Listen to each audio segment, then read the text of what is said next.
I just have one thing to say to everybody. This is your team and it's here to stay.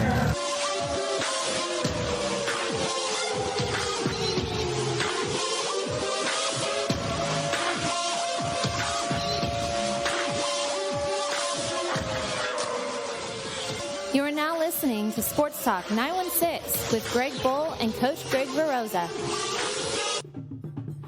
If you'd like to participate in the show, there are a couple of ways to do it.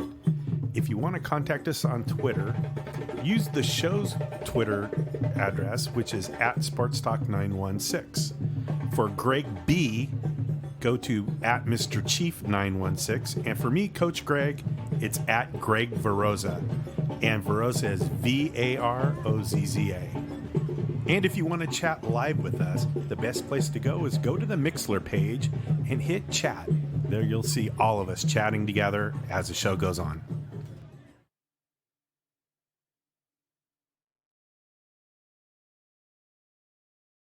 There we go. What's up, everybody? God damn it. New studio setup, new hassles. This is Sports Talk 916, Season 5, Episode 5. As you can tell, Greg Veroza is not here. He is under the weather. I am joined tonight by the host of Sac Throne Podcast, Mr. Keith Joganatis. Glad to be here. Thank you for having me. Thanks for being here on short notice. No worries. Yeah. So, as Facebook World can tell, things are a little bit different. This is the first time, hopefully it's working properly, that we have full audio integration into Facebook. That is thanks to Mr. Keith over here and his recommendation for the iRig setup. And hopefully you guys can confirm that it is working properly for us. But yeah, it should be a good one. So first of all, Keith, tell me a little bit about Sac Throne, how things are going. Yeah, I mean, I want to say 2-3 months ago was really frustrated just with the way things had gone, not just in my my aspiring career, but my life. A lot of things were just going wrong, and personally, it's probably like the lowest I'd been since my grandfather passed away when I was in the 6th grade. I was then approached by Sac Throne. I said, hey, they came to me and said, hey, listen, we really want you to start writing again about the Kings. Initially, the way things had gone with the Kings, I really wanted to stay away from it. I just felt like it was like why bring up that old stuff? But they say, hey, listen, people appreciate what you try to do here, and you shouldn't just give up at the first sign of just like defeat. So I came back and I wrote about 1 or 2 articles, and I said, I really don't want to write. My hands started getting like really sore, and I couldn't do it anymore. So I thought, why not make the 1001 podcast in Sacramento? But when I did that, we really had no sense of just equipment or anything like that. So what I did was I ended up just hey, Joe, is that better? I'm sorry.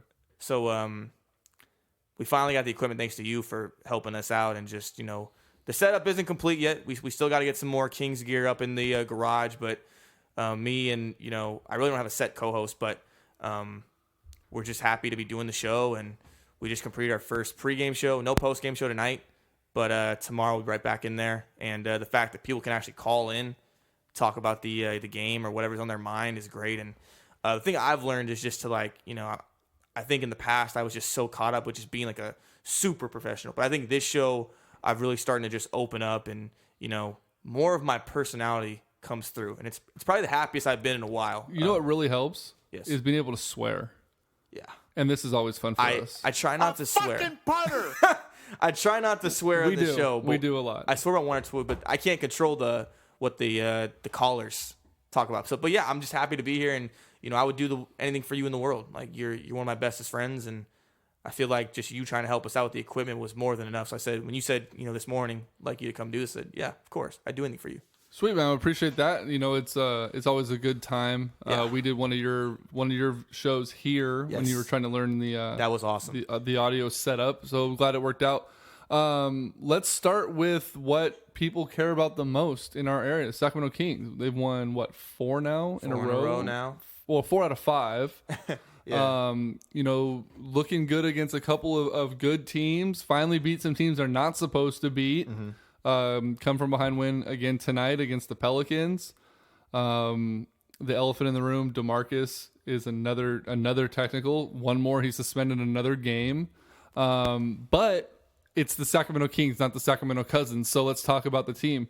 Where do you think this new found, I don't want to call it fire, because if it was fire, they'd be winning games and not having to come from behind and blowing late leads. But this cohesiveness, in a sense, they're playing good. They're finally looking like a team again, despite what people think Darren Collison was throwing shade toward DeMarcus and Matt Barnes' comments, and there's a lot of things going on. But where do you think this new team is coming from?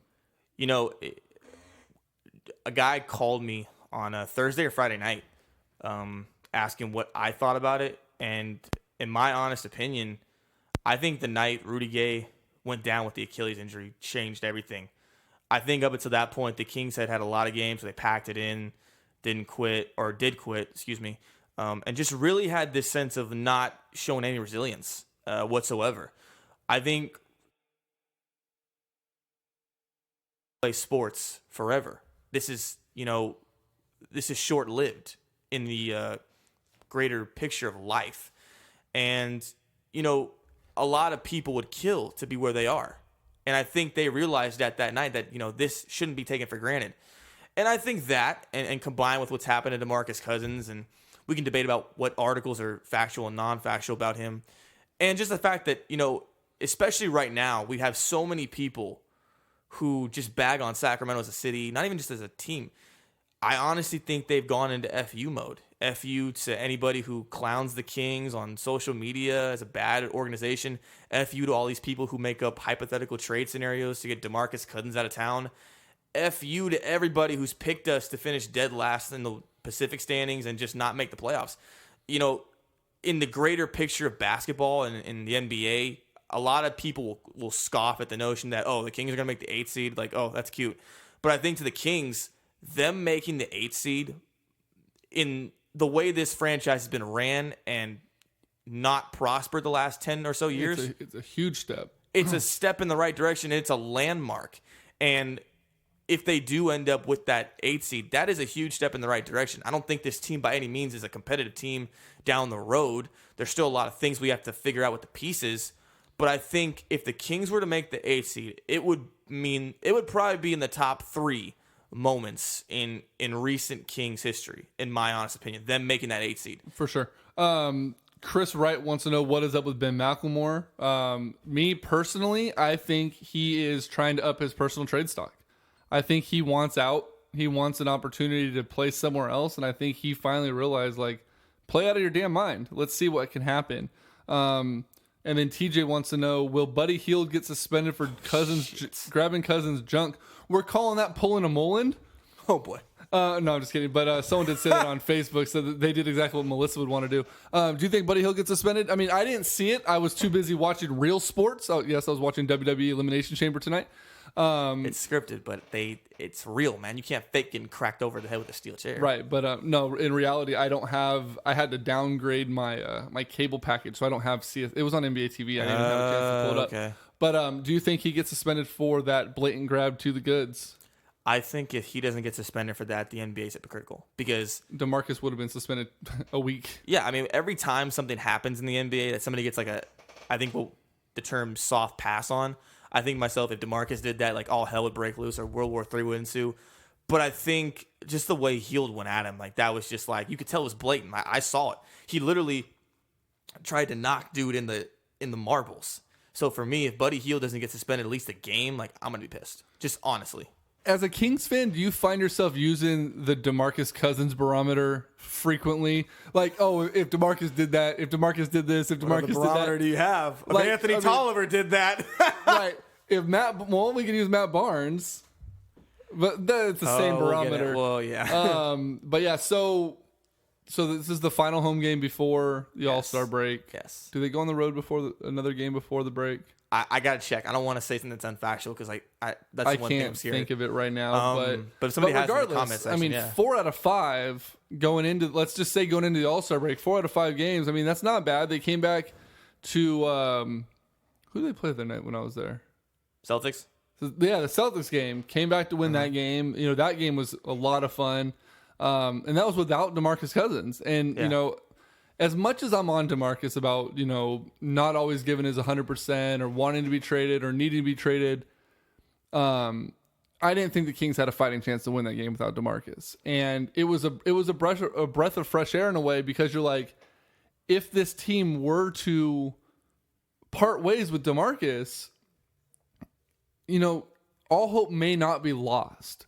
And, you know, what I mean by that, or what at least my thought behind that was, we're going to get a pretty good haul for DeMarcus Cousins. So if this team can rally together, and that game was without Ty Lawson after the first quarter, no Garrett Temple, no DeMarcus, no Rudy.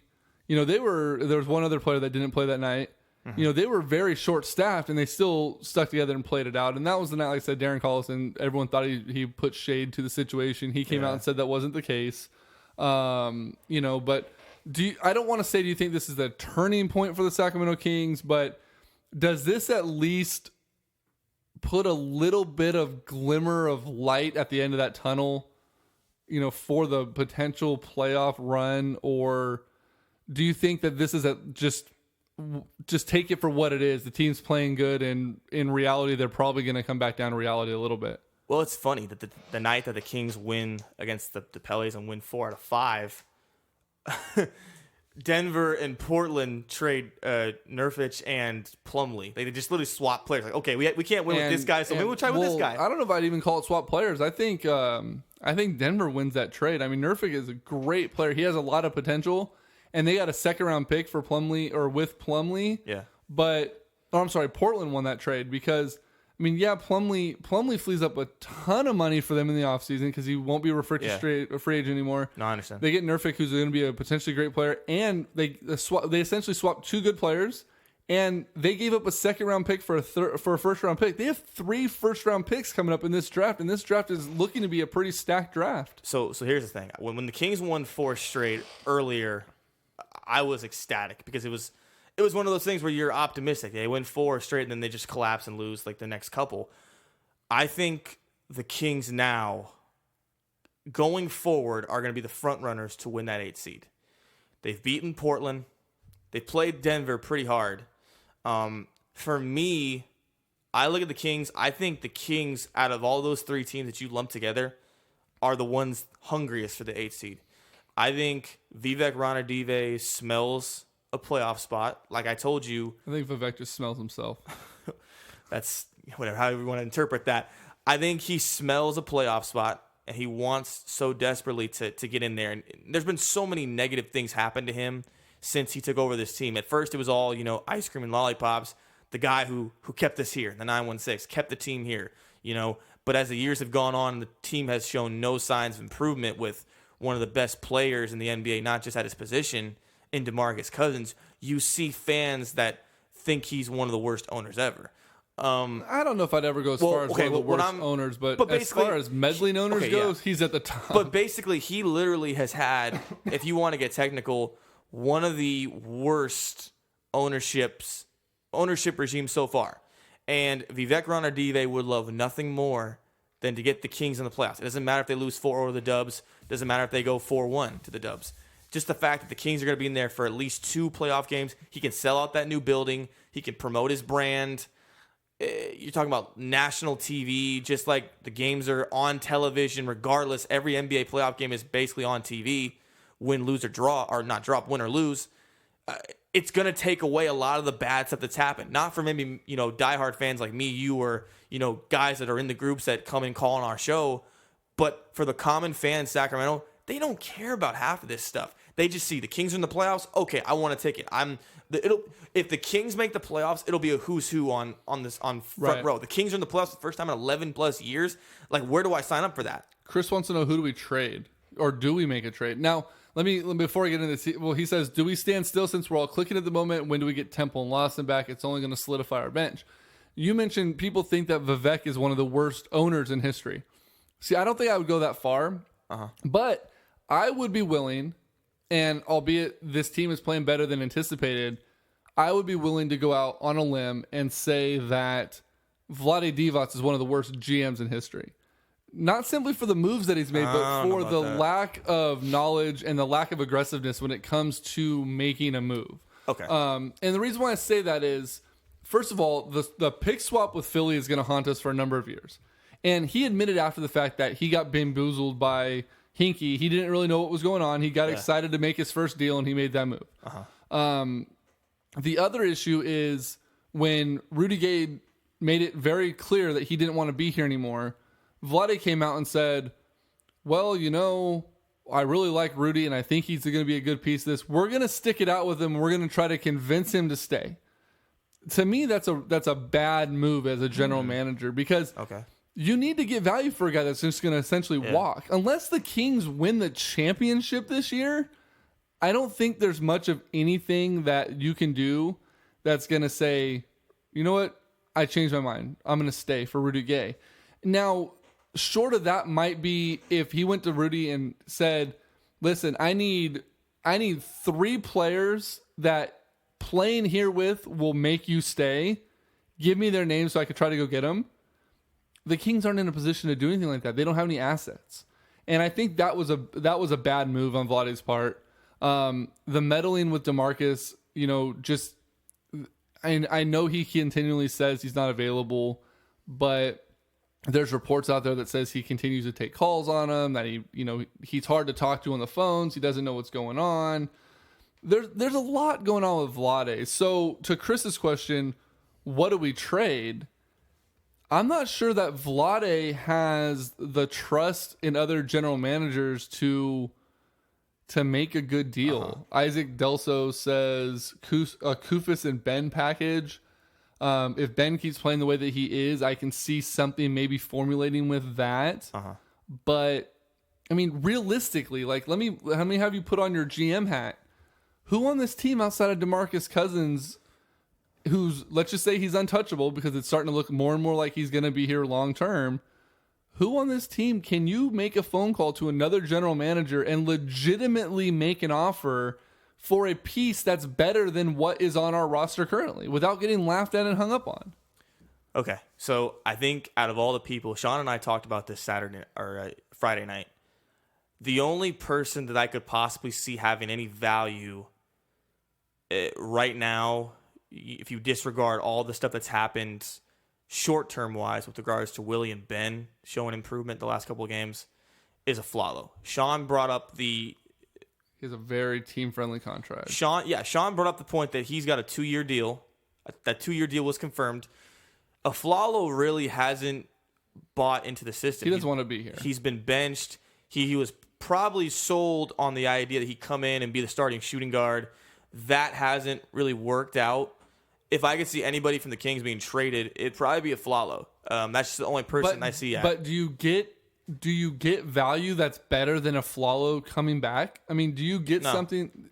That's what I'm saying. What's the point? There's chemistry there. He gets along with the guys. Why bring in a new piece if you're not going to substantially upgrade the position? I think the only people right now that really have any value, and a lot of people will scoff at what I'm about to say, you're going to be one of them. Okay, here we go. Is Willie Cauley-Stein. No! Which I don't want to see Willie move, but I'm just talking strictly value. Yeah. Willie Cauley-Stein, possibly Ben McLemore, and that's basically off of the last week. Malachi Richardson, who has a little bit of an uptick. And possibly Kosta Koufos, just because of the fact that he is that gritty veteran that can get you, substantial contribution from the middle when he's in the right situation. But realistically, when you pull those 4 names up, take 2 of them off the board right away. You don't want to see Willie go. You don't want to see Malachi go. Yeah. We're back to what Isaac said, Ben and Koufos. Do you really have a move that you can make for Koufos, or do you just keep it together and hope that something happens? TJ says Papa Giannis. I wish somebody would just take Papa Giannis off our hands. In my opinion, I think, getting back to what I told you, Vivek Ranadive smells a playoff berth. He does not want to tinker with whatever crazy freaking chemistry this team has. They get down early, they come back late, they find a way to win close games. Lately, they have not been winning lately. With this Kings team, I don't know how to describe it. You've got every end of the spectrum. You've got one guy who's a bona fide all-star, can, in my opinion, I know you and I have disagreed on this, can take a team to win a championship if he's their best player. You've got guys past their prime on the bench. You've got senior type guys who just come off the bench and give you 10 or 11. I just thought about, what about Darren Collison? No. Can you move Collison? Because right now you're dealing with Lawson, who's hurt day to day, questionably. And in all honesty, I'm going to be honest. I don't think this Kings team, point guard wise, is solid at all. They don't have one consistent starter. They've been tinkering with Lawson starting and Darren Collison starting all year. And it just depends on who it is. Like, if you're in football and you're winning, like, you go like 9-7 or 10-6 with like a 2-quarterback system. You just throw one guy out there in the first quarter, another guy in the second quarter. They've both had ups and downs. But the great part about them is, like, it seems all year that you've got, a lot of guys on this team who just randomly will have great nights. Right. And the point guard position is no different. You've got Ty Lawson, one night will have a great night. You've got Darren Collison, who one night will have a great night. There was a point in time where... Didn't Collison tonight have like 16 points on 9 shots or something like that tonight? Yeah, there was one game, I can't remember, where Collison played more minutes. Or there was like a stretch of games, might have been that 4-game winning streak, where Collison had more minutes, but Lawson was more effective in less minutes. So you just have to, at the end of the day, I think, just stay put at the trade deadline. You really don't have any value, and unless you're talking draft lottery picks, which no one's going to give you for anybody on this team besides DeMarcus, you got to stay put, and you got to stay with the roster you have, and just hope that somehow, some way, these guys step up, and you hope that Ben's recent, streak of good games. Scala's in Reno right now, TJ. Scala's in Reno. I'm just kidding. But yeah, so I think they just stay put. They have no choice but to stay put. And that's, I think, the hardest part about it. It's like, what really bothers me, and it goes back to what I was talking about Vlade Divac, is there was, again, hesitation to pull the trigger, and albeit he got hurt, but he's coming back now. There was a verbal deal in the works that was nearly done for Rudy Gay for Cameron Payne from Oklahoma City, and that bothered me. And the fact that the fact that that deal was essentially on the table, ready to be done, and that was right when Vlade made the comment of, well, we really want to see if we can convince Rudy to stay. When you have an opportunity to get a young, talented point guard like Cameron Payne, that might be the best deal that you can get for Rudy Gay at this time. And that far away from the trade deadline where it's not a last minute deal, that's painful and really helps me, or really, prevents me from having a lot of faith in Vlade. I mean, the deadline's in what? 11 days? Do you really think Vlade's going to pull the trigger on a deal? Or if he does pull the trigger, do you think it's going to be a deal that isn't a head scratcher? So here's my opinion on Vlade Divac. His GM, I think in sports right now, there's this trend of hiring people who have never been either A, paid their dues to earn that job, like say a general manager job in like the NFL, MLB, or NBA, or B, just like the sheer eagerness to hire somebody who's never done that. I mean, Steve Kerr won an NBA championship his first year, and he was never a head coach in the NBA. Your Niners just hired John Lynch as general manager, who's never had a GM job, but he's been able to hire people around him. John Lynch is going to break that mold. I have no idea. I have extreme optimism. Well, we'll find out. But I think in sports, you've had this fascination with just hiring people who have never had those kind of jobs. I think Vivek saw Vlade's hire as an ex-player who everyone loves. I mean, I've said it for months. Well, shit, almost a year now. Vlade Divac was a Band-Aid hire. It was we royally screwed up with Pete D'Alessandro. We royally screwed up with the whole firing Mike Malone and all of this other stuff. Everything that happened, and it was, how do we make the fans feel good to bridge us to Golden One Center? And it was, of course, hire Vlade Divac. Everyone loves Vlade. Vlade can do no wrong. And then the pick swap happened, and everyone's like, well, I don't know. And then for me, and then it was, we extend Vlade because he was on just a 1-year principal, handshake deal. We give him a chance, and I almost think that Vlade, you can't do any better than Vlade, because I don't think anyone wants to work for this organization right now. I think what happened was this. I think, first of all, the one thing I've always told people is this. Ken is 100% right. Vlade got hired because he was brought back for the glory years like Bobby and Doug. But the thing is this, and as Patrick Kilkenny is on the comment section, I want to remind Pat, we'll get to him in a second. The one thing is don't leave. We got something for you. The one thing is this. I've always told people, no matter what anybody said about Vlade Divac, no matter what they've said as far as his GMship, he's been there for like a year and a half. I always tell people, I said, Vlade Divac knows the game of basketball better than anybody. He's played with Drazen Petrovic, European international team. He's played with guys like Magic Johnson. He's played with a guy like Peja Stojakovic. He knows the game of basketball. Let's step over. If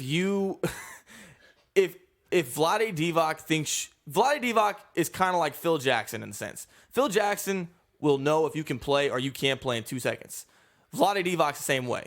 Phil Jackson gave Carmelo Anthony a max deal with a no trade clause. Phil Jackson's lost his damn mind. Okay. You take him out of that conversation. And the thing is this. I think we've got to be patient with Vlade. You know what? Every Kings fan, the thing is this. When we go do our show, the one thing I love about Kings fans, we all want the same thing. Adele won 5 Grammys tonight. Shit. The thing is this. Every Kings fan wants to get better. We want to get better. We know that we're not a free agent hotspot. There's not one 5-star player in the league, whether it's Durant, LeBron, or Kobe back in the day that said, I'd love to go play for Sacramento. So how do you get better if you can't sign big marquee free agents? You have to trade, or you have to draft. Which Vlade doesn't know how to do either. But if I'm Vlade Divac, I've already screwed up one trade, and which in turn screwed up a draft. And I let Saucy Castillo walk. And for me, Sauce Castillo, I think Vlade is not paranoid to make another deal, but he knows that Vivek Ranadive does not want to go through another situation where we let Isaiah Thomas go for Alex Oriaki and a 59th pick. Quit. Oh, no, I'm going to hurt back You're hurting because me right now. the thing is this. The thing is, shit. You're making me feel like Chris Paul's ankles. The thing is that Vlade is, at first, what I liked that he had stones. He had balls. He drafts Willie Cauley-Stein, doesn't tell anyone in the damn room who we are taking. Who we taking, says Vivek. Oh, I already made the pick. Don't worry about it, says Vlade. He had stones. And recently, I like the fact that Vlade has had he's talked to the media. I'm not going to lie. He's talked about certain things. But with Vlade Divac, I've always told people, he's been one of these people, he doesn't get caught up in, you don't like what I did? Too effing bad. Here it is. He puts his balls on the table, whether you like it or not. But he lives and dies with every decision he makes. A lot of guys, they backtrack. I feel like Vlade, whatever he does, he's going to own it. And I will remind people who try to talk bad about him. You see that guy, Garrett Temple, that you love, that personifies what Sacramento basketball is all about, all heart, all glory? Vlade Divac picked that guy up. And a lot of you in the freaking kingdom who don't want to own up to said, who the hell is this Temple guy? And now you're all over his nutsack. And a lot of you guys who said, who the hell is Malachi Richardson on draft night? You love that guy too. You think he's like the next coming. So he's made some moves that you guys have agreed with. So let's not get all high and mighty that, we hate this guy or that guy, what Vlade did. Vlade's made some good moves. He's made some bad moves, but he's made some good moves. Good enough to say, you know what? I don't really find anybody else worth a damn that's going to take this job. The problem is, though, his bad moves, I think, are what hurts people. It's hard. You got a plug? You can unplug that. You can unplug that. Hold on, I'm going to unplug this. And that's the Keith rant for the night. That's right. Keep Buddy Hield away from Vlade's stones. Bill Russell was a bad GM and coach. Ex-player doesn't mean GM material. Vlade and over his head. PR move higher. Richard Brown, you're absolutely correct. Hey, you were that guy on Malachi, says Joe about you. Wait a minute. I never said that. Hold on, real quick. If you're watching, Delso, shut up. I never said that. If you're watching ESPN like we are right now, we're watching SportsCenter. They need to stop doing like these extreme close-ups on Allen Iverson and Jason Williams. These men are in their 40s. Hey, you do not need to be zooming up their damn nose. All right. I love Stop the fact. that shit. I love the fact that Jay Will, who has been like under a rock for like the last 10 years, would never come to Old Arco, is starting to do more media stuff. He was on NBA on TNT, Area 21. He's gonna be in the All-Star game, celebrity game. And I hope he comes back to the Golden One Center. Jason Williams is by far one of our favorite Kings of all time. I still have his jersey that I couldn't get when I was like 7 years old. I have mine somewhere. True or false, Jason Williams could still play point guard for the Sacramento Kings. You know something? I saw him in the tournament over the summer. A fucking punter. My bad. I saw Jay Will would play with Bibby on Team Pedro's posse. Okay, timeout. What is this about? What did I do as much as everyone loves Mike Bibby, there is a no Bibby mention zone in this studio. Hey, listen, all right, we are going to have to bring up Bibby, all right? Okay, I'm not going to tell people what happened because we got like 11 people watching, so I can't tell you what happened, but just everybody knows. Everyone knows that Greg has a grudge against Bibby, and it's justified. And it's Bibby as a person, not as a player. Zarina hates Bibby. She doesn't even know what he did. We're at fucking Delso's apartment complex over the summer before Rob Sperling, rest in peace, my brother. His Memorial Rivercats game, and Greg is telling Zarina this story about Bibby, and Zarina just randomly fucking turns to me and goes, I hate Mike Bibby now. So you don't even know who the hell he is. He's a scumbag. Anyways, moving on. Bibby is a beast. All right. TJ's at Disneyland listening right now, by the way. We're being broadcast live in the Magic Kingdom. Fuck, I love Disneyland, dude. TJ says he saw a Bibby Grizzlies jersey today at Disneyland. That's one of the most popular throwbacks that come out with. I don't know love why. that jersey, dude. The big ass grizzly on the front of it. What about Big Country Brian Reeves? Wouldn't that be a better seller? Ooh. Or a Sharif Abdul-Rahim. Oh, now you're talking. Now we're talking throwbacks here.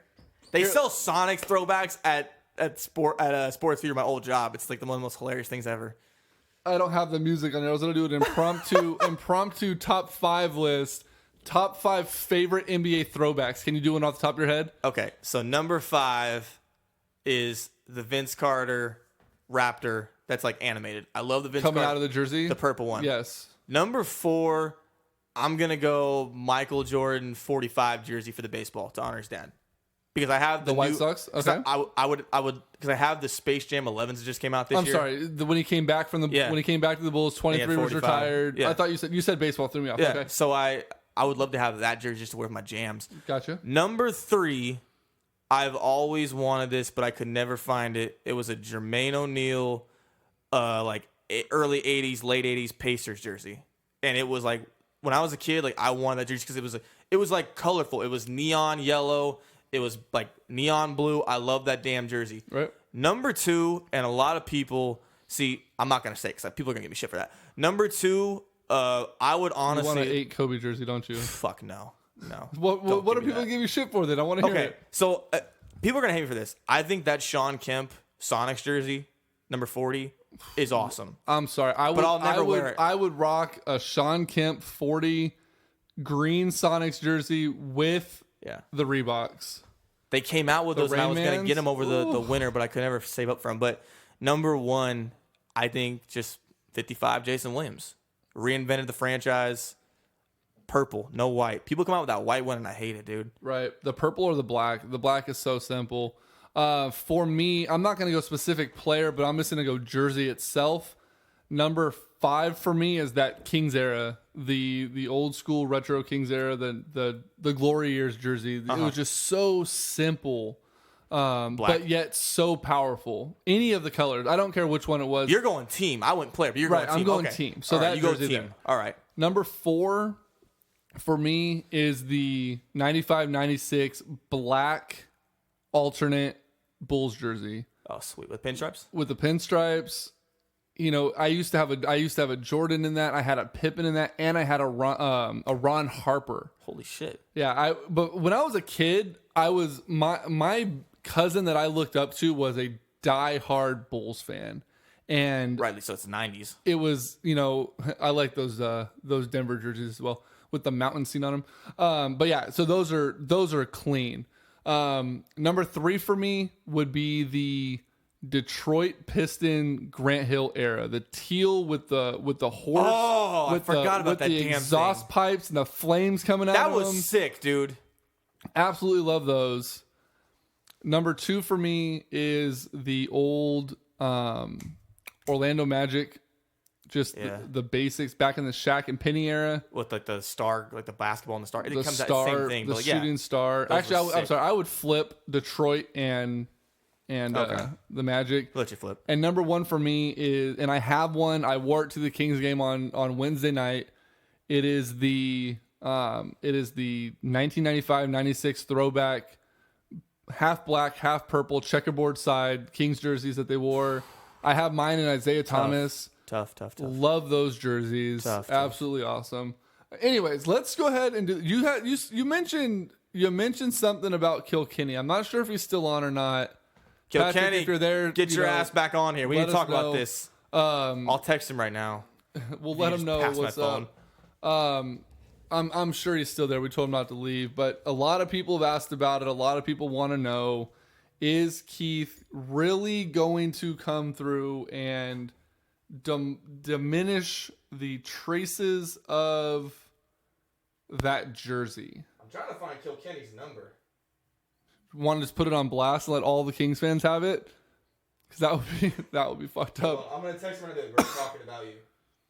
If Kilkenny's there, tell him to comment so we can see if he's there.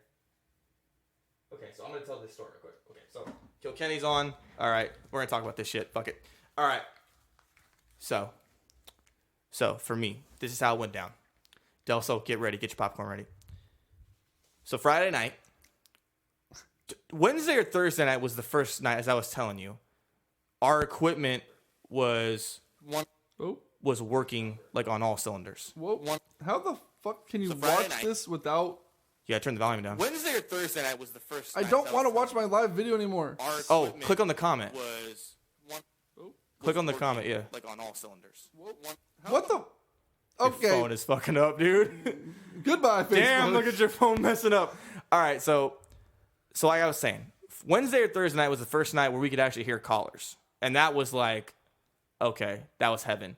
For me, I wanted to do something that I felt for the longest time has been missing from the Kings. I feel like, no disrespect for the Sacramento Kings, because I know I'm probably being watched right now or stalked. I feel like they do a lot of stuff for the fans. But I feel like at times the fans are missing. And the one thing that hit home was Danny Beckham. Danny Beckham's one of the most loyal Kings fans I know. Goes to every game. They had a guest MC competition that a ex-cheerleader won just because she was hot. And I know that's why it was. I don't even think it's because of the fact that she was hot. I think it was just the fact that it was a setup. She was in town. It was bullshit. And I actually... it was complete bullshit. And I know her, and I've done an interview with her because she's like a Katerina Katoris. She's one of the nice people ever. I'm friends with her, and I'm... But it was complete bullshit, and Greg. I'm really good friends with Fresh. And when I saw that she was the guest MC, I texted Fresh, and I said, hey... had I known it was rigged, I would have applied because that means you would have picked me to do it. And he was like, yeah, you should have applied. Like, I mean, and he said there's 2 or 3 more nights that they're doing it. Hey, Scotty Fresh, that's my boy. Happy marriage, man.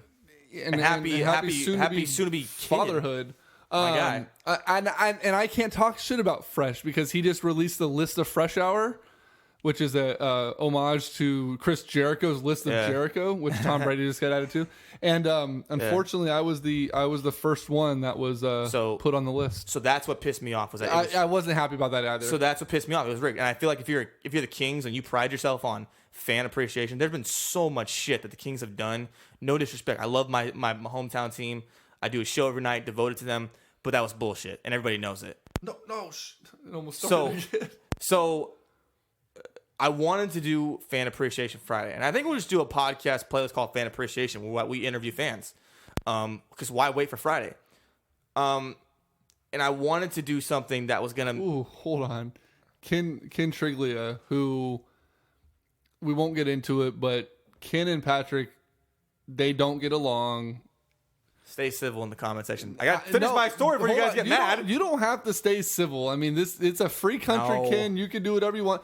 In fact, Ken has a free pass because any logo that you see, like the one up here on the wall, the Sports Talk 916 logo with the microphone, that is because of Mr. Ken Triglia. So, Ken, you have a free pass to say whatever the hell you want. Hey. But basically, he says OJ can burn his knife and Kilkenny can burn his jersey on the same night and nothing will change. That's not everyone's perception. That's not everyone's opinion, but that is Ken's. All right, so back to the story. All right. And my wife I is love going, Ken. so I can't talk about anyone else. What's up, Sheena? So, I wanted to have Pat on. So, we announced it.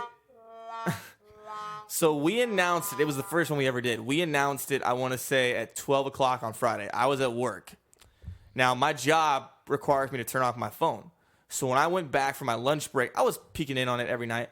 Chris Wright was the first one to like laugh emoticon face it. After that, there was like message after message. And a lot of people were intrigued, to have Pat on and explain why he wore that Warriors jersey. We all know the story. I'm not going to get into that. But a lot of friends that I have that are diehard Kings fans that I've done a lot J tailgates, like me and you've tailgated with them, they were mad. And Oscar Zepeda, who's like one of my closest friends, or my compa, I call him, I said, don't worry, we'll put you on. And he said, I don't want to be on after a fake fan. That's a slap in the face to me. So a lot of people are not comfortable with the thought of him, being the first one. But I said, you know what? I really don't care. It's my show. I can do what I want. It's time we get the real story. Because it seems like every time we talk about this, you guys claim you want to talk about, basketball, but every time they harp back to this. So I said, we're going to have Pat on. And the most, viewers Sean and I had, Sean didn't know the story Friday before we did the interview. What's up, Art? So I was explaining to Sean the story, and Sean couldn't even believe it. Sean was like, that actually happened? I was like, yeah. So as we were going, Sean didn't think it was a big deal. I think Sean had this attitude where he was like, yeah, whatever. I can read body language. And that's not to say Sean's a bad guy, but Sean was just like, whatever. So we're doing it at halftime. We go over halftime, and I swear we clocked over at the most we had was 35 people watching. For my shows, I don't think I've clocked over 20. But we had literally 35 people watching. And I checked the views, and we're about to clock 1,000 views on that show, which was insane. Sorry, hold on. You know the story of this damn show. Mike Barnbaum. Greg, I have a question for Keith. Keith, what job do you have where they require that you turn your phone off? That's horrible. Hey, tell it's my boss. It's a customer faking job, all right? Facing, not faking. Sorry. Hey. Oh, block Mike Barnbaum. Nope, not doing that. So basically, we were watching. I had people that, I've had bad blood with it, said, hey, unblock me so I can watch this interview. And I want to make something clear. We weren't doing it to make fun of Pat. Nope. Pat's a good friend of mine. I honestly believe that he's a Kings fan through and through. But we wanted to have it to where Pat could tell his side of the story. Because I think a lot of people give him shit for stuff that's not his fault. And it's looking bad. But So here's what bothers me. And Patrick, I messaged you shortly after Keith's interview with you. And I let you know that somebody through the grapevine notified me that there's potentially audio out there that completely contradicts what it is that you said on Patrick's or on Keith's show. And it wasn't this person that contacted me. They didn't claim to have it, but they said that there's concerns that it's going to come out publicly if you keep this, if you keep this parade going of whatever. And I told the guy, look, I said, I'll look into it. And I told Patrick directly, I said, if I find out about this, I'm going to go to him directly. Because whether you fully believe Pat or not, and you believe that he's a flip-flopper or not, if you go back and listen to the interview that he did with Keith, it was, in my opinion, it sounded very genuine. It sounded very, straightforward and upfront about what went on. And I'm going to give him the benefit of the doubt. But I also let him know that should this information be acquired in any way, and I don't know who has it, and I don't know who claims to have it or what, but, and this, who knows, this may spark that person to get pissed off more. Okay. But I told Pat I'm going to be upfront with him, and if it comes out, I'm going to try to get it, if I can, before it goes public, and give Pat an opportunity to hear it and see if he wants to come clean. But for me, Pat, and we had a dust up last week, and I'll be the first to admit it, I was on the Kingdom and I was poking the bear and I was contributing to it. And AK, your buddy, was basically screenshotting and sending off what people were saying about you. And, it got me removed as an admin from Royal Purple or Royal Pain or whatever the hell. Royal Empire. Empire. Show some respect to the Empire. I couldn't remember what it was. What the hell was wrong with you, man? It got me removed as an admin, and rightfully so, you jackass. And Patrick, I can't remember the fucking name of the group. Pat came to me and was extremely upset with me because I do see us as friends, and I apologize, and I'm apologizing now in front of 8s of people, And, and I felt bad. So I told him that I was going to do, what I can to make sure that I was up front with him. So Pat, like I said, man, if something comes up, we'll talk. But as far as I'm concerned, that interview that you did pulled back the curtains and it allowed him to come clean. And if that's the case, then I'm cool with it. And I want to, and I'm ready to move on from it. You know what I mean? And I want to be fair here. I've been texting Pat like nonstop. We are going to burn that jersey, and we're not going to do it. See, this is the thing. All you guys watching, we're not going to go to the Golden One Center, and we're not going to go and get arrested. To That's a great idea. I'm not doing that. We're going to do it somewhere. If people want to come and watch, I will put a post out on the Kingdom either Tuesday or Monday this week, where if you want to come watch, send me a message privately, and we can have a crowd behind Pat, and we can do it. But I want to be clear. If we're going to do this, I don't want any fights. I don't want any of that other stupid shit. It's just going to be Pat burning the jersey, and then we're going to go right back into the garage, and we're going to do Fan Appreciation Friday with Jersey's finest, Jason Avila, and we're going to call it good. We're never going to mention it again. So when do I get to come on for Fan Appreciation Friday? I'm actually just scheduling people. It's funny. It's fun because people actually want to come on, and I'm just thankful for that. Don't schedule. No, I'm just kidding. You just said when you wanted to come on. What are you, mixed signals? Anyways, so Pat, we're gonna bury that for now. I mean, if something comes up of it, great or not great, we'll deal with it, and we'll go from there. But as far as I'm concerned, the hatchet is buried. Let's move on to a different sport because this is Sports Talk 916/279. Yes, now we're talking. I need to change the name of our show, by the way. Okay. 279 is going to be included in our... Fuck that. Actually, it's the 916. I'm sick of everybody that's just doing that, TJ said he wants to take Sports Talk 279 and we can combine forces and have a double show. Man, we watched WWE tonight. That's real sports. Bray Wyatt is your new WWE champion. Yes, about time. Nikki Bella, the only new guy that I give a damn about. Nikki Bella almost had a left titty pop out. That would have been great. Twitter would have gone crazy, man. My couch would have went crazy. Viral. Wife included. Hey now. TJ's saying back to back. Sports Talk 916 is commenting, which means Veroza's at home in bed dying, watching it from our handle instead of his own name. I appreciate that, Greg. Why don't you share the page? He says who? Bray Wyatt. Who?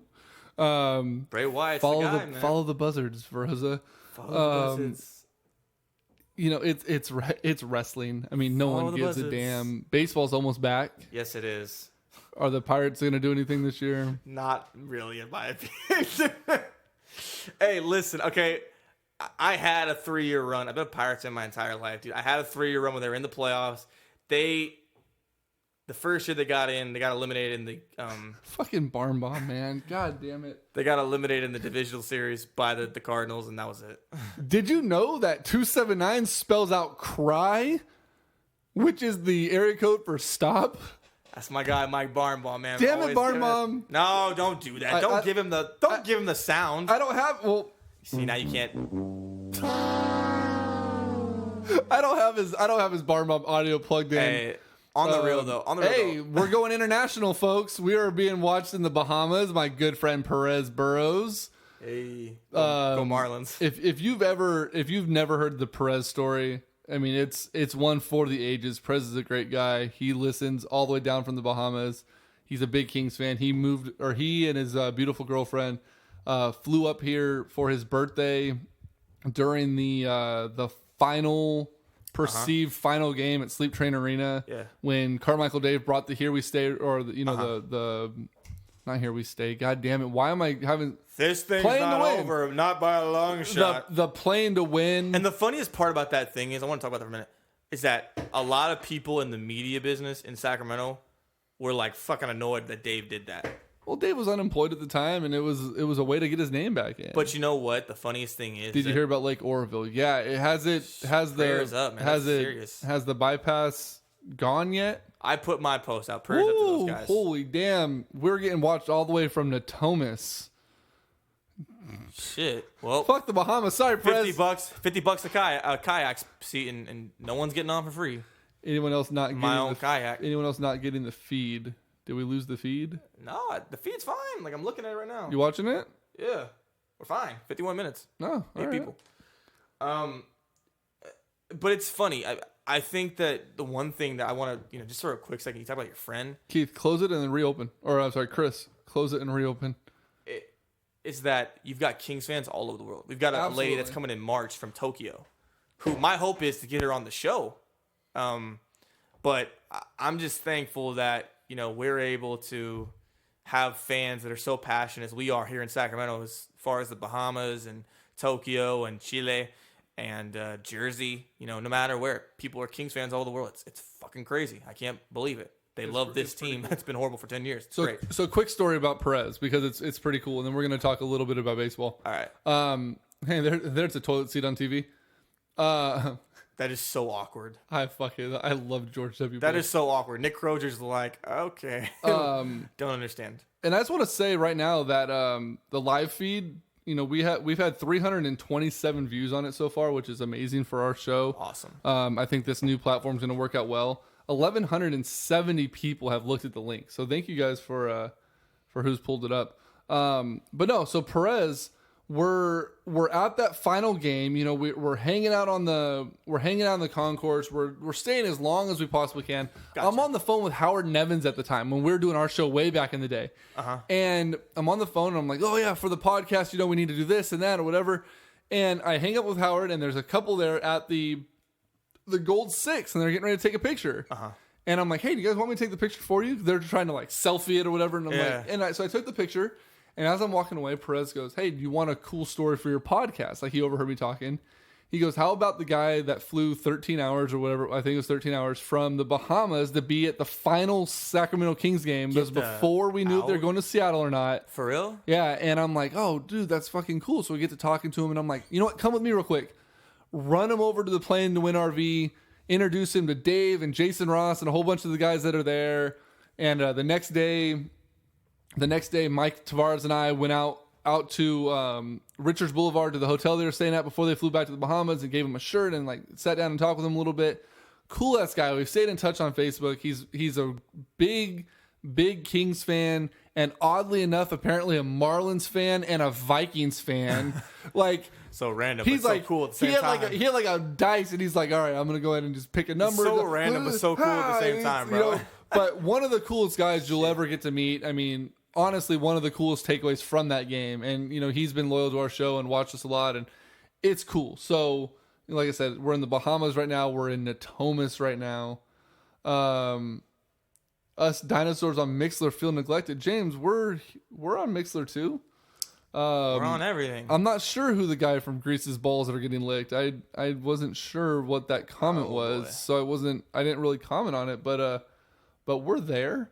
Let's talk football real quick. Let's talk football. Actually, let's do this. I'm gonna reset Mixler, James, dinosaur, and then I'm gonna restart it so that you can continue it going.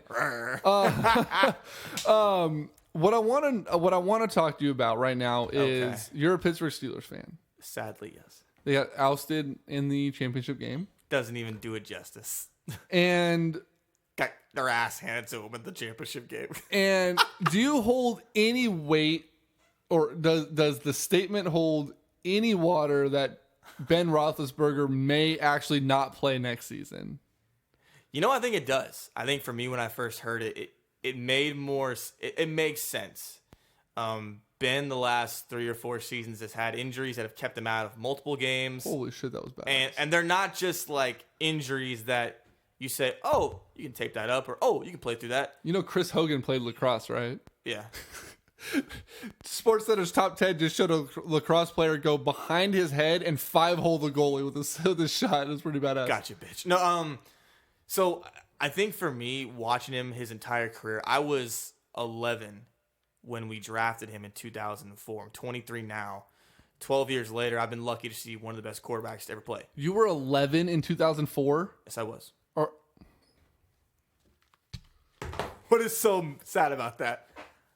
Okay. How old were you in 2004? I'm not old by any means. I will never claim to be old because obviously we have dinosaurs in the chat box on Mixler. I graduated high school in 2004. That doesn't make me old, but that was, holy shit. That was 12 years ago. It's always funny when I tell the story. I turned 31 in a month. Nice. So you fucking baby. I should cover that picture up that's behind you just in case. Nice. I like that picture. Don't cover it. They're both from Sacramento. But it's always funny how I tell the story of, just 2004, my dad. Greg Verosa says, F both of you. Fuck both of you. Ken Shirley says he's 48. Ken, you don't look a day over 38. 39 maybe, I don't know. 2004, my dad brings home the SI mock draft issue. Was it it wasn't the swimsuit edition because you weren't old enough for that one. No, but he had it around. My dad was like one of the SI's like diehards. Like if people think I'm obsessed with sports, like they'd never met my father. He brings home the SI cover. We had just gone I don't know. We had a bad year with Tommy Maddox at quarterback. That was the year prior to them beating the Browns in the wild card game. And I always tell my dad that he lies about the whole thing. He was juiced because SI had the Steelers taking Phillip Rivers with the 11th pick. And that the whole thing was that New York was going to take Ben with the 4th pick. Now, my dad and my mom's marriage deteriorates around the same time that Ben is starting to get some pub. My dad would usually, to avoid my mother, would just leave the house. Like he would just leave. Like if you're around somebody that you don't like, you just try to find a way to get out of the way. Fucking Barn Bomb is censoring Verosa in the chat box on Facebook right now. Oh shit! I love Barn Bomb so much. No homo. So my dad would go and watch MAC Thursdays. ESPN had this thing where they had the MAC conference play football on Thursdays, and Miami of Ohio was good primarily because Ben was their quarterback. And my dad would tell us, like, hey, there's this kid at Miami of Ohio. He's tough as nails. He's like a linebacker playing quarterback named Ben Roethlisberger. And I'll never forget that Rivers got taken by the Giants, and they swapped for Eli Manning, who did not want to play for San Diego. And when he fell to us, best move of his career. when they picked him, my dad called him up, and I don't think I've ever seen my dad happier in my life. Wait, he called up Ben? Called me up. Oh, you said him. He was, what the fuck? He was just like grabbed the phone. I need Ben Roethlisberger's number now. He was ecstatic. Just seeing Ben Roethlisberger like in a Steelers uniform, and I'll never forget the joy we had when we went 1-1 in the first 2 games. Tommy Maddox gets hurt with an ankle injury, just hurt enough to keep him on the sidelines, and Ben Roethlisberger is lights out. And we lose the Patriots in the AFC Championship game, but there's so many football moments that he's given me as a fan that I'll never forget. I'll never forget the Mike Doss tackle in the divisional playoffs the next year against the Colts that basically saved the game. He literally turns his back and he knows if I don't tackle this fucker, like the game's over. There's the drive against Arizona where I had all the confidence in the world that we were going to go win that game. He didn't play his best against Seattle, but him diving in the end zone. But, he's had injuries that you look at that no other quarterback takes. I love our commenters. It's fucking hilarious. And for me, I look at him and I understand that these injuries he's had, they've been piling up. It's like when Earl Campbell, you look at Earl Campbell now, Earl Campbell likes to think that his style of running didn't contribute to the brain trauma and to him getting injured. But for me, I look at it. I can't fucking like comments, but this is the very first time in the history of our show, 3.5 years now. Mike, are you serious? Yep. No, that we've had a National Lampoon's Christmas Vacation reference in the chat box. I said, get me Ben Roethlisberger on the phone right now, and Delso drops, and get me someone while I'm waiting. But I understand that his... shit. I understand that his time as a Steeler is coming to an end. All right, we're going to play a game. You ever watch Friends? Yes, I have.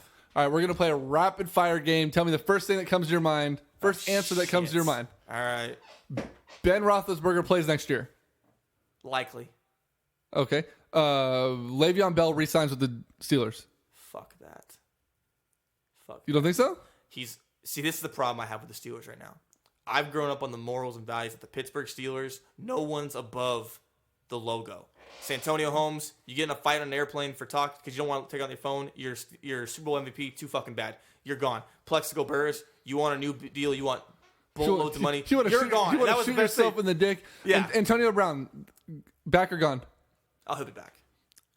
Kirk Cousins, franchise tag or no? They have no choice. They're not going to give him a deal based off of just 2 good years. You want to give him a franchise guy, a franchise deal because he's good. You need great to earn the kind of money he wants. Jimmy Garoppolo, starting quarterback for the 49ers? I would like it. He's played great. That Arizona game earlier this year, I'll never forget because Zarina saw Garoppolo. Post-game was like, oh, he's cute. Dude. I don't know if Sheena's still on or not. She goes, who is that? And I'm like, oh, that could be the new 49ers coach or quarterback. And she's a Raider fan. And she's like, really? And I'm like, oh, you're about to change teams, Dude, are you? Zarina was like hot, head over heels for fucking Garoppolo that night at Buffalo Wild Wings. But I like what Garoppolo's done. But again, I don't buy the fact that, it's the system. I think he made some moves that you say, okay. But I think the Pats want to keep on. They know that Brady's coming to an end. But Brady has maintained. He's not going to. Brady's going to play like 2 more years. It's kind of like that situation with Montana where Montana came back from the back injury and he wanted to keep playing and Walsh thought he couldn't keep playing. But Brady has never had an injury like that to where you say, okay, maybe we want to move on from the Brady era. He's pretty healthy for what he is right now. So if I'm Jimmy Garoppolo, do I want to wait like 6 more years to be back up? Like, no. All right, I want to go play. Let's do a couple more. Tony Romo, starter in the NFL next year. For another team. Well, that was my question. If Dallas gets a deal that gets them defensive players, because the one thing that killed Dallas last year, they allowed Aaron Rodgers to go down the field. And again, some of it's Aaron Rodgers just being Aaron Rodgers, but some of those plays, no pass rush, nothing like that. So Dallas needs better defensive players. If I'm them, I go all in on Dak Prescott. He's not a running quarterback. Me too. Like Colin Kaepernick, starting quarterback in the NFL next year. No, by no means. If he goes to the Browns, yes, but the Browns have already maintained So they want to get a franchise quarterback. So if I'm Colin Kaepernick, it's backup or bust. I don't think the Browns. Man. So here's my question. Sheena Bowl says hot. Hot. Did she? Garoppolo is hot. Hot like a sizzling steak. Garoppolo is husband material, man. Hey, fuck you. Now, if Garoppolo hits on her at the I might be in trouble. you are done for. Damn it. Garoppolo's in like Flint, bro. If we ever go to a mixer for the 49ers and we get introduced to fucking Garoppolo, Garoppolo's there with like a martini, just like stirring it, like a open button suit or some shit like that, like just like a banker or some shit. Ken, thanks for listening, bud. Thanks for watching. Appreciate it. Perez says Tony goes to the Niners. You know what? I would not be shocked if Tony Romo was the starting quarterback for the 49ers, and I wouldn't be necessarily mad about it. 2 reasons. 1, he's a veteran. He knows what he's doing. He has a chance to win. As much as you hate the guy, he is a winning quarterback until you get to the postseason. I give you that. Number 2, the 49ers with Tony Romo at the helm and Blaine Gabbert or whoever you have at the backup with his fragile demeanor, have a very good chance at landing the number 1 pick in the 2018 draft and drafting the kid out of Washington with Tony Romo as your number 1 overall starting quarterback. So I'm okay with both of those. Let's see. Sheena's loyal, yeah, but Garoppolo's hot, apparently. Forever loyal. Let me ask you 2 more questions. Okay. 1, and it just slipped my damn mind. There you go. There it goes. Anyways, let me Out ask the you. window. Let me ask you the question that everyone wants to know: is Tom Brady better than Joe Montana? I say yes. Primarily because if you look at what Brady's had to go through compared to Joe, Christian Ponder should have been the goddamn starter this year. TJ, don't even fucking get me started on him. No, he shouldn't In have. San Francisco? Yes, he should have been. Okay, it's tough to say. I don't think anyone in San Francisco earned their jobs this year, besides the fucking punter, the best guy on the team. Don't cue me up. A fucking punter. But you look at Tom Brady, and I told somebody this. We got into a big debate about this on Facebook. I said, okay, the one thing that I've always admired about Tom Brady is that Montana had 2 Super Bowls before he got Jerry Rice, and you saw what Montana could do with Jerry Rice and a loaded offense in that ass kicking they gave Denver. For me, I look at Tom Brady's career. He's done better with less. What I mean by that barn is, bomb. What now? oh boy, Found it. So Nick Bryant asked if the Kings will beat the Lakers and the Warriors. I think they'll beat the Lakers. And they're going to get fucking handled by the Warriors. The Warriors are averaging like 130 points a game right now. Nick is like one of my most loyal listeners. He'll message me every single day. Well, I hope that's love. that Nick starts listening to us on a regular basis because I want people like that. Barn Bomb, though, says, Nick Bryant, I predict that the Kings will beat the Los Angeles Losers, but fall in defeat to the Oakland Warriors. Whenever Barn Bomb types... All right, Greg, we'll see you next week, bud. Later, Greg. It's like... whenever Barn Bomb like types something, it's like a middle age times, middle century, like just like novel, but they will fall in defeat. A knight on his sword. I'm gonna start bringing back Facebook with Barn Bomb. Remember that segment? Oh, good times. That argument that you had for the Brady Montana thing, to me is a winning argument because you're able to substantiate the argument with fact, not just, well, Brady has 5 rings. Well, Brady has 5 rings. Because to me, and I'm getting on it again because this is my go-to argument, you cannot measure value based on championships alone. Because if that's you're going to be your only premise, Trent Dilfer is a better quarterback than Dan Marino. Or Jim Kelly or any non-winning quarterback.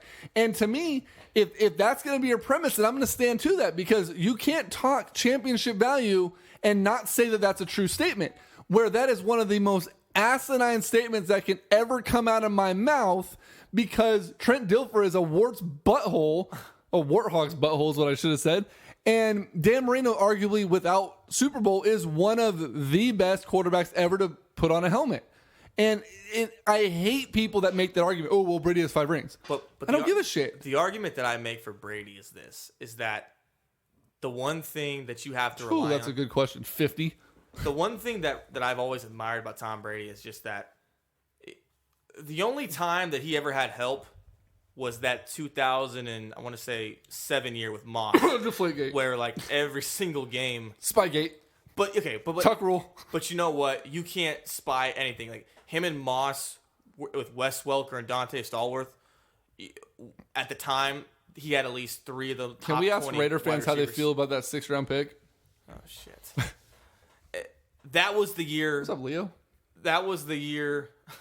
That was the year where that's Brady's statistically wise. That's Brady's finest moment. You saw what he could do with a number one until wide this receiver. Super Bowl statistically. For me, him doing more with less is so impressive. I don't think Danny Amendola, who's been routinely hurt his whole career, gets anywhere close to the pantheon stolen backpack gate this year. And you look at that. You look at the just the way that he's won those games and how he's made guys better. And, some of it is the system. New England just gets a bunch of guys who are fast. They run wheel routes. But some of the things that Tom Brady's done in my career, I don't hold any, I don't try to deviate or to get into all these comparisons. Like, is Michael Jordan better than Stephen Curry? We're all going to have opinions. I just choose to reflect on the player and the accolades. But for me, if we're going to get into that, I think Tom Brady's much better than Joe Montana. His road has been way tougher than Joe Montana's was. Free agency, you've got a whole bunch of things that are stacked against you. Year after year, teams are gunning for you.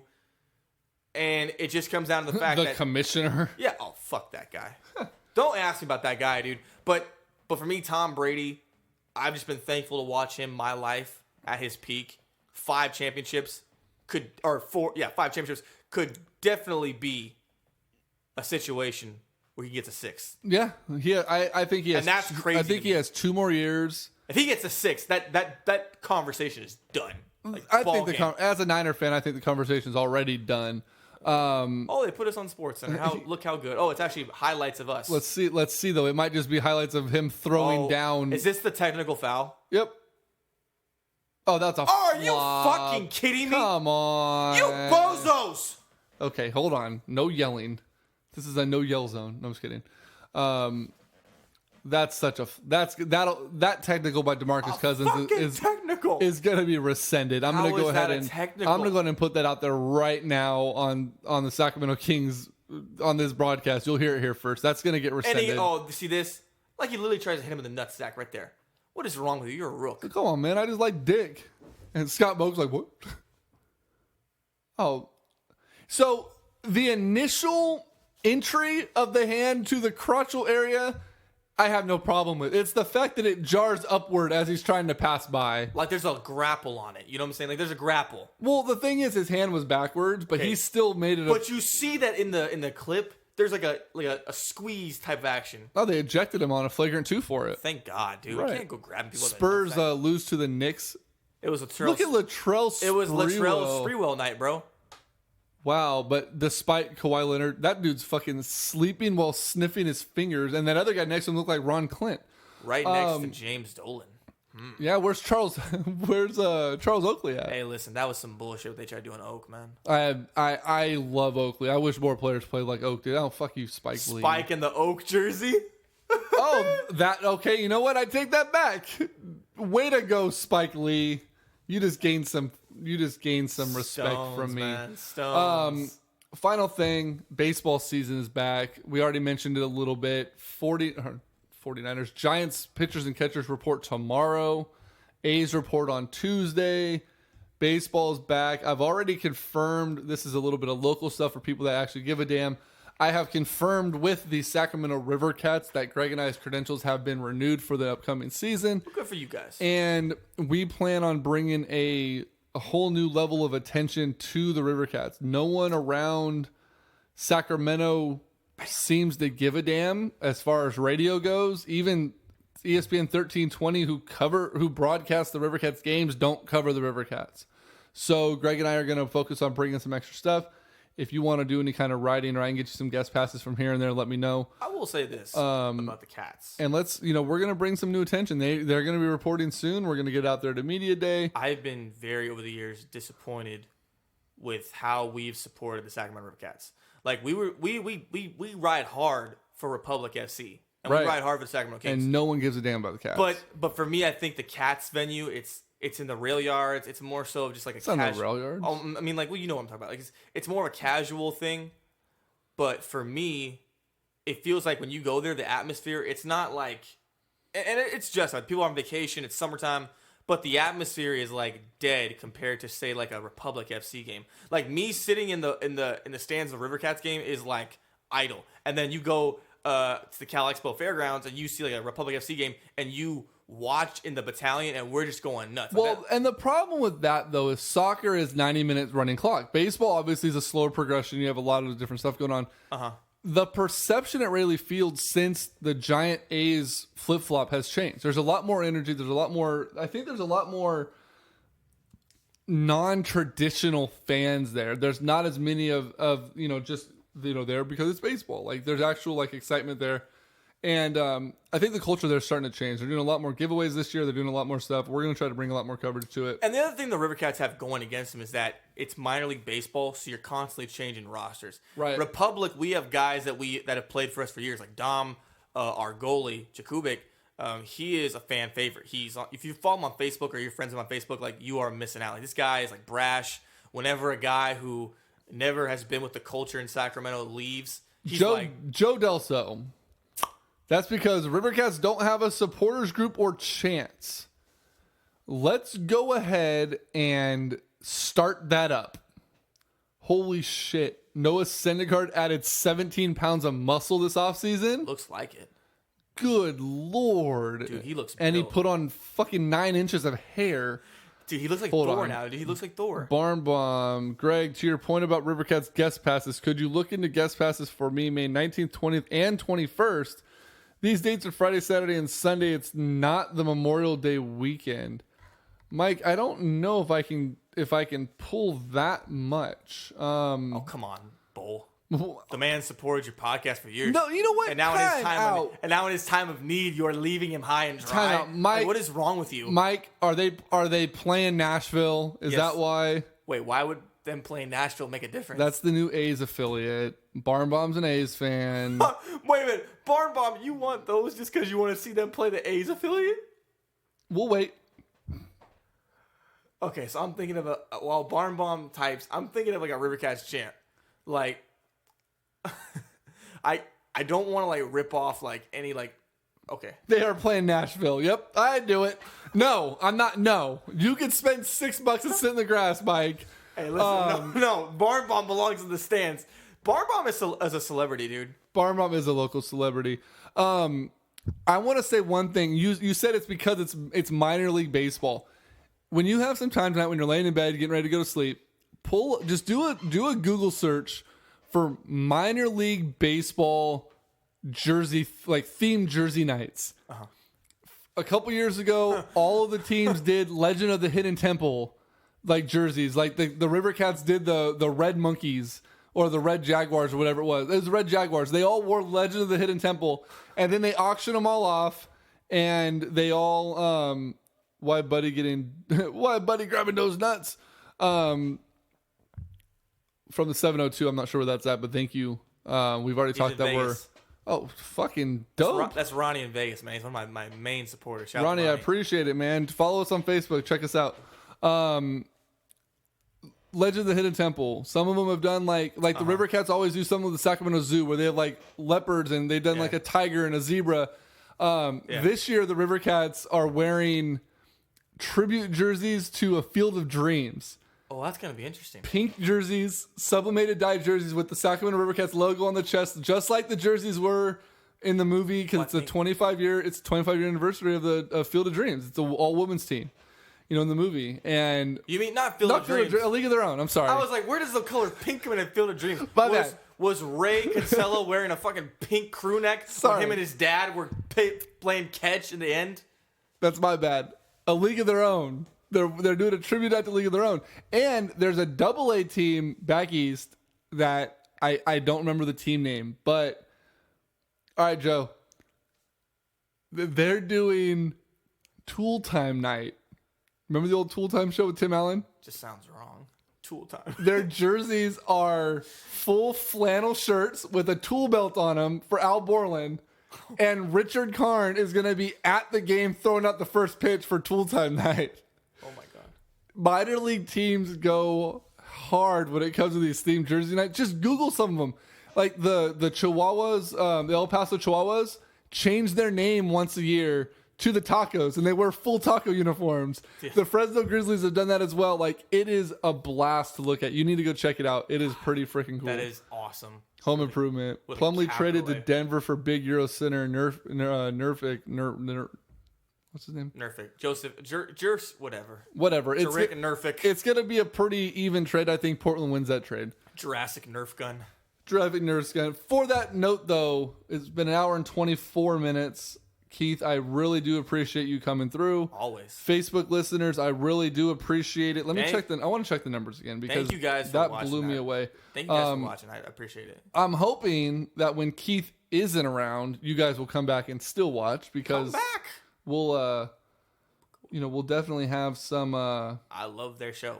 I listen almost every Sunday. Keith is one of our Sunday nighters. 1,600 people have seen the post. 190 people have commented, which is awesome. Do I even know 600 people in the world? I no. Don't. And 458 people have viewed the feed so far tonight. I like it. So thank you. Thanks, Mike. Appreciate it. Joe Delso's back. You got some more movie came back, dude. You know why Joe's back? You know why, right? Because... Talk about how I didn't want Malachi Richardson. I didn't even know who he... No, because Joe can't go to bed.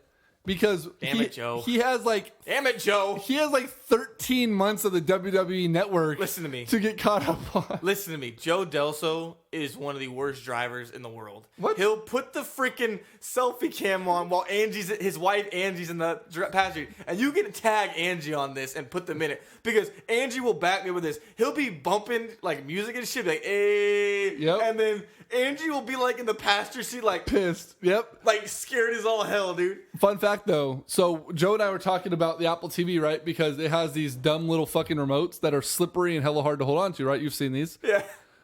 The trick is you take a little thing of Velcro and you Velcro it to the back of your regular remote so you don't lose it, right? You put it to a real remote. I see. Well, Joe and I were talking about that today because we're like, fuck, I jailbroke my Apple TV and I couldn't find the remote. It was like buried underneath my bed and I finally found it. Okay. And I'm like, put it to... He's like, oh, you could do like a bathroom... like a gas station does with a bathroom key, like hook it to like a stick. And I was like, oh, put it to a traffic cone. And I was like, or you could put it on a broomstick because Angie's never going to lose the broom. Genius. And then you'll know where You'll know where the remote is at all times. So Way out of bounds, but way out of bounds. Like, awesome. out of bounds, and I'm like over there. Oh, Jesus. But It anyway, didn't hurt, but I could have damn came close, bro. for anyone that's listened tonight, I definitely appreciate it. Keith, I appreciate you coming on. Always, anytime. You can find him all over Facebook, all over social media, primarily in the Sacramento Kings Kingdom groups and the Royal Empire. I'm in there. Got it right this time. I'm in there now. And Purple Gang. Shout out to the Purple Gang. And Purple Gang, which I'm not a part of.